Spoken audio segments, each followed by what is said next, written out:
আলোচিত MC college ছাত্রাবাসে স্বামীকে আটকে তরুণীকে গণধর্ষণের মামলায় একজনের মৃত্যুদণ্ড, ৩ জনের যাবজ্জীবন ও 4 জনকে খালাস দিয়েছেন আদালত। এ বিষয়ে বিস্তারিত জানাতে আমাদের সাথে যুক্ত হচ্ছেন সহকর্মী নাজাদ আহমেদ পুরকায়স্ত। নাজাদ, এই মামলার রায় নিয়ে একটু বিস্তারিত জানাবেন আমাদেরকে। ধন্যবাদ। প্রথমে জানিয়ে রাখি 2020 সালের 25 সেপ্টেম্বর যে এমসি কলেজ ছাত্রাবাসে সংঘবদ্ধ ধর্ষণের যে মামলার রায় কিছুক্ষণ আগেই পড়ে শুনিয়েছেন বিজ্ঞ আদালত।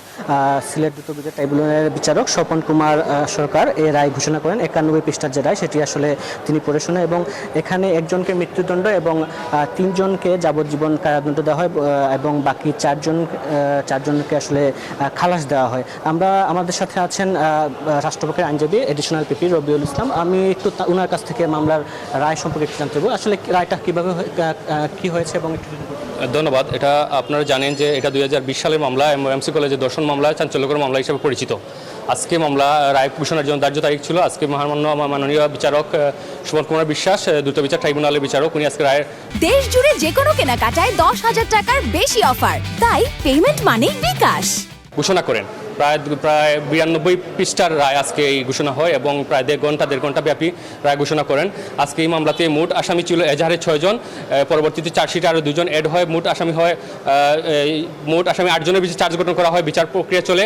পরবর্তীতে আজকে মামলার জাজমেন্টে আসামি সাইফুর রহমানকে দোষী সাব্যস্ত করে মাননীয় আদালত মৃত্যুদণ্ড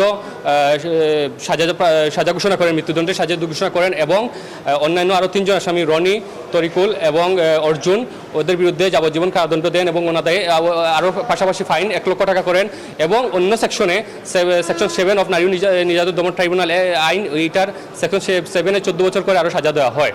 আর বাকি 4 জন আসামি, রেস্ট অফ দ্য আসামি, তাদেরকে খালাস দেন। তাদেরকে রাষ্ট্রপক্ষ আসামিদের বিরুদ্ধে দোষ প্রমাণ করতে ব্যর্থ হয়েছেন মর্মে এই খালাস প্রদান করতেন বাকি 4 জনকে। ধন্যবাদ। এটা কি খুশি আপনারা?